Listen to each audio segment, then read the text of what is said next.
శుక్లాంబరధరం విష్ణుం శశివర్ణం చతుర్భుజం ప్రసన్నవదనం ధ్యాయేత్ సర్వవిఘ్నోపశాంతయే అగజానన పద్మార్కం గజానన మహార్నిశం అనేకదంతం భక్తానాం ఏకదంతం ఉపాస్మహే. ఓం గం గణపతయే నమః.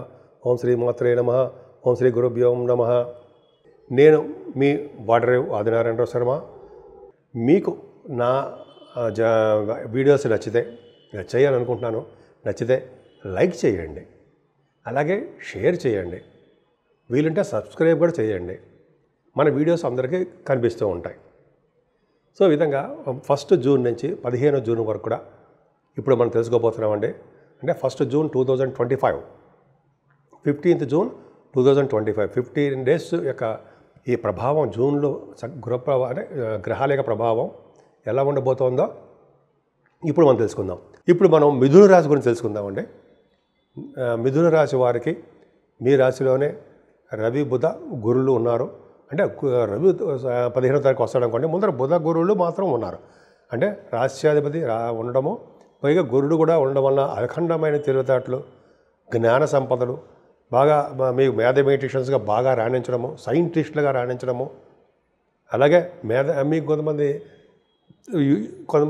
యాస్ట్రాలజర్స్ ఉంటారు కదా, యాస్ట్రాలజీ సంబంధించిన విద్యలో కూడా బాగా రాణించడము, గురు ప్రభావం వల్ల నేమ్ అండ్ ఫేమ్ ఎక్కువ ఉండడము బాగా జరుగుతుందండి.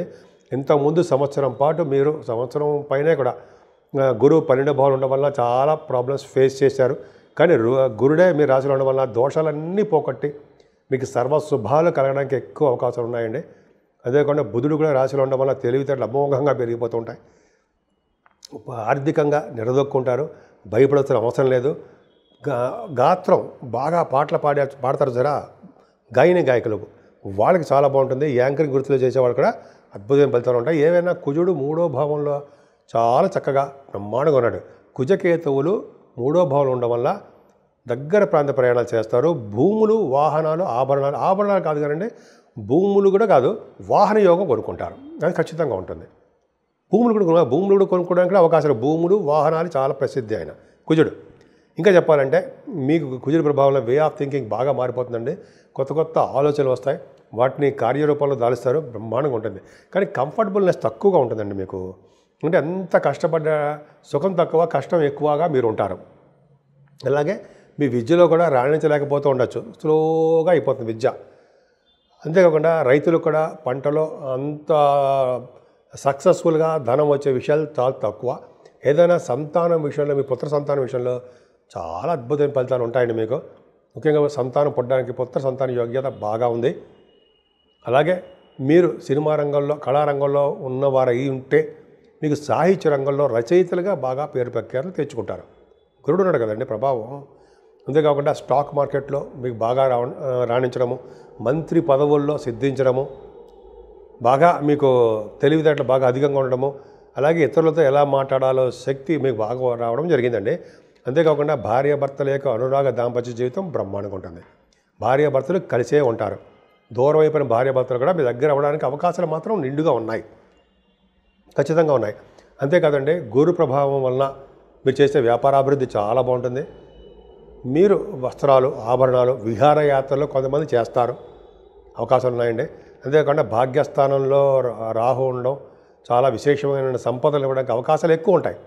అయితే గురుడే చూస్తున్నాడు కదా రాహుని, అలాగే కుజుడు కూడా చూస్తున్నాడు. అంటే భాగ్యస్థానం యొక్క విశేష సంపదలు, భాగ్యస్థానం యొక్క అదృష్టం పెరిగింది. అందుకే చూడండి, రాజకీయ రంగంలో ఉన్న వాళ్ళకి పదవులు రావడము చాలా బాగుంటుంది. అలాగే భాగ్యస్థానం కాబట్టి రాహు ఉన్నాడు కాబట్టి, రాహు కారకత్వంలో ఉన్నటువంటి ఆటోమొబైల్ ఇండస్ట్రీస్ కానీ, ఫార్మా రంగం కానీ, సిమెంట్ పరిశ్రమలు కానీ, రాహు కారకత్వాలు ఉన్నటువంటి సాఫ్ట్వేర్ పరిశ్రమలు, వాటిలో అన్నిటి కూడా బిజినెస్ చాలా బాగుంటుందండి. ముఖ్యంగా మీరు తీర్థయాత్రలు చేస్తారు, విద్య రీత్యా విదేశాలు వెళ్ళడానికి అవకాశం ఇస్తాడు భగవంతుడు ఇస్తాడు. రాహు వలన మీరు వెళ్తారు. ఎందుకంటే కుంభరాశిలో, వాయుతత్వ రాశిలో భాగ్యస్థానం ఉన్నాడంటే ఖచ్చితంగా విదేశీ పర్యటన ఉండి తీరుతుంది. సరే, శనీశ్వరుడు కూడా అంతేనండి. శనీశ్వరుడు కూడా మీకు ఎలోన్గా ఉన్నాడు. అంటే ఒక్క శనీశ్వరుడే దశమ స్థానంలో బ్రహ్మాండంగా ఉన్నాడు. అంటే రాజకీయ రంగంలో ఉన్న వాళ్ళకి పదవులు రావడం, రాజకీయ రంగంగా ఎదుగుదల ఉండడం, ప్రజాభిమానం, ప్రజాసేవ ఎక్కువ చేసుకుంటారు. గుర్తింపు ఉంటుంది మీకు, ప్రజల్లో గుర్తింపు బాగా ఉంటుంది. దశమ శని జనరల్గా బిజినెస్ అంటే ఉద్యోగాల్లో ఇబ్బంది పెడుతూ ఉంటాడు, ఉద్యోగరీత్యా ప్రమోషన్ రాకుండా చేస్తూ ఉంటాడు. కానీ శని కారకత్వాలు ఉద్యోగాలు మాత్రం వస్తాయండి మీకు. అంటే కోలు, సాఫ్ట్వేరు ఇలా అంటాం కదండి. ఆటోమొబైల్ ఇండస్ట్రీస్ వాటిలో ఉద్యోగ అవకాశాలు, గవర్నమెంట్ ప్రొఫెషనల్ ఉద్యోగ అవకాశాలు ఎక్కువ ఉంటాయి. కానీ కష్టపడితే కానీ మీరు వృత్తిలో బాగా రాణించలేకపోవచ్చు. ఏదైనా శుక్రుడు చాలా ఉన్నాడండి, బాగున్నాడు. అంటే భాగ్య, రాజ్య, లాభస్థానాలు బ్యూటిఫుల్గా ఉన్నాయి. శుక్రుడు కూడా చాలా బాగున్నాడు. అంటే ముఖ్యంగా సినిమా రంగ పరిశ్రమలో ఉన్న వాళ్ళకి చాలా కలిసి వస్తుందండి. ఆభరణాలు కానీ, వాహనాలు కానీ, మంచి మంచి బట్టలు కానీ వాళ్ళు కొనుక్కుంటారు.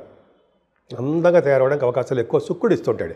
అంతేకాకుండా లాభంలో ఉన్న శుక్రుడు కూడా ధనాన్ని కలిగించేది చేస్తుంటాడు. ఏ బిజినెస్ చేసినా ఆ బిజినెస్లో ఫైనాన్షియల్ స్టేటస్ పెరుగుతుంది.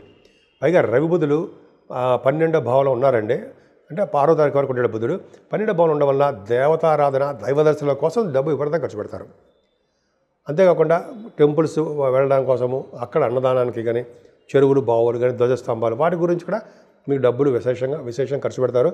డబ్బులు ఎంత ఖర్చు పెడతారో అంత డబ్బులు నిల్వ చేయడం కూడా మీకు బాగా తెలుసు. నిల్వ కూడా చేస్తారు. ఏదైనా రావుకేతుల మధ్యలో మిథున రాశి ఉండిపోయిందండి. కష్టపడండి. కష్టపడితే కానీ మీకు ఏది కూడా సాధించలేరు. కాకపోతే అంటే అమ్మవారి యొక్క పూజలు, సుబ్రహ్మణ్య స్వామి ఆరాధన, కేతు యొక్క పూజలు, గణపతి ఆరాధన చేసుకుంటూ ఉంటే అన్ని రంగాల్లోనూ మీరు ముందంజలో ఉంటారు. నేను మీ వాడరేవు ఆదినారాయణరావు శర్మ, సిఎంఏ అంటే కాస్ట్ అండ్ మేనేజ్మెంట్ అకౌంటెంట్ అండి. సిఏ ఎలాగంటారో సిఎంఏ కూడా అంటారు. అలాగే ఎంఏ ఆస్ట్రాలజీ మీకు తెలిసే ఉంటుంది. జనరల్గా మీ జాతకాలు తెలుసుకోవాలనుకుంటే date of birth, time of birth, place of birth అన్నట్టుగా అన్నీ ఉంటాయండి. చేసుకుంటే అన్నీ ఉంటాయి. మీరు ఉంటే నాకు పంపించండి. మీకు ఏమైనా ప్రాబ్లమ్స్ ఉన్నా, వివాహాలు కాకపోయినా, లేకపోతే ముహూర్తాలు పెట్టాలనుకున్నా, అయితే మ్యాచ్ మేచింగ్ అంటే వధూవరుల యొక్క జాతకాల పరిశీలన కావాలన్నా తప్పకుండా నేనే చెప్తానండి. ఇప్పుడు 12 రాశుల వారికి చెప్పుకోదగ్గ సూచనలు, ఆచరించవలసిన విధి విధానాలు, అలాగే పరిహారాలు, రెమెడీస్ ఇవన్నీ అంటాం కదండి. మనం ఒక ముక్కలో చెప్పాలంటే రెమెడీస్ ఇలా పరిపరి భాషలో చెప్పుకుంటున్నాం, పరిపరి విధాలుగా చెప్పుకుంటాం. ఏ లేదండి, మేషరాశి నుంచి మీనరాశి వారు కూడా అన్ని గ్రహాలు కూడా దిగ్బంధంలో ఉండిపోయాయి. అంటే రాహుకేతుల మధ్యలో సవ్యకాల సర్పదోషంలో ఉండిపోయాయి ప్లానెట్స్ అన్నీ కూడా. సో ఇలా ఉంటే ఏంటి అంటే, ఇలా ఉంటేనంటే మనం ఎంత కష్టపడ్డా కూడా మనం ముందుకు వెళ్ళలేకపోతూ ఉంటాం. మనకి గుర్తింపు కానీ, గౌరవం కానీ దక్కదు. కొంతమందికి అయితే అనారోగ్య సమస్యలు వచ్చేసి హాస్పిటలైజేషన్ అయిపోతూ ఉంటారు.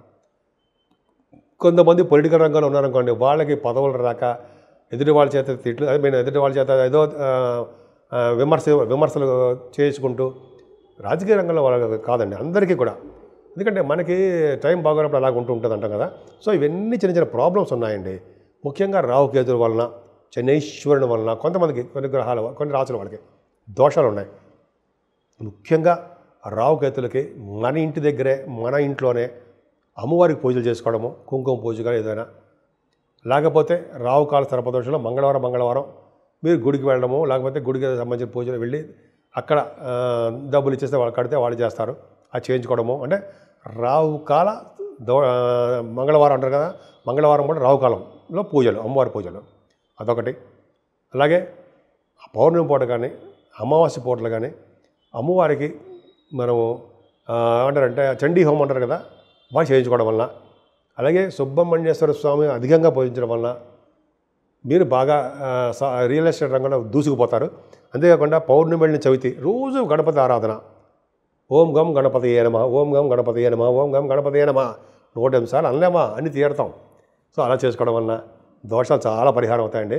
వెంకటేశ్వర స్వామి దగ్గర దీపారాధన, శివాభిషేకాలు, శనీశ్వరుడికి అభిషేకాలు, నూనెతోటి తైలాభిషేకాలు చేసుకోవడం వలన శని వలన వచ్చే దోషాలు కూడా, శనీశ్వరుడు వలన వచ్చే దోషాలు కూడా చాలా మటుకు పరిహారం అవుతాయి. సో ఈ విధంగా మీ అన్ని రాసుల వాళ్ళకి నేను చెప్పదగ్గ సూచన ఇవ్వనండి. మీకు ఏమాత్రం వీలుంటే ఆ పూజలే చేసుకోండి. విపరీతంగా డబ్బులు అప్పు చేసేసో, అది వేరే వాళ్ళ దగ్గర తెచ్చేసుకోనో మనం బ్రహ్మాండంగా చేసుకుందాం అని మాత్రం అనుకోకండి. స్వామివారికి మనస్ఫూర్తిగా ఎవరు పూజ చేస్తారో వాళ్ళకే మంచి ఫలితాలు దక్కుతాయని శాస్త్రం కూడా చెప్తాను. సో ఈ విధంగా మీ రాశులు అందరికీ బాగుండాలని, విధి విధానాలతో మీరు వృద్ధిలోకి రావాలని నేను మనస్ఫూర్తిగా కోరుకుంటున్నాను.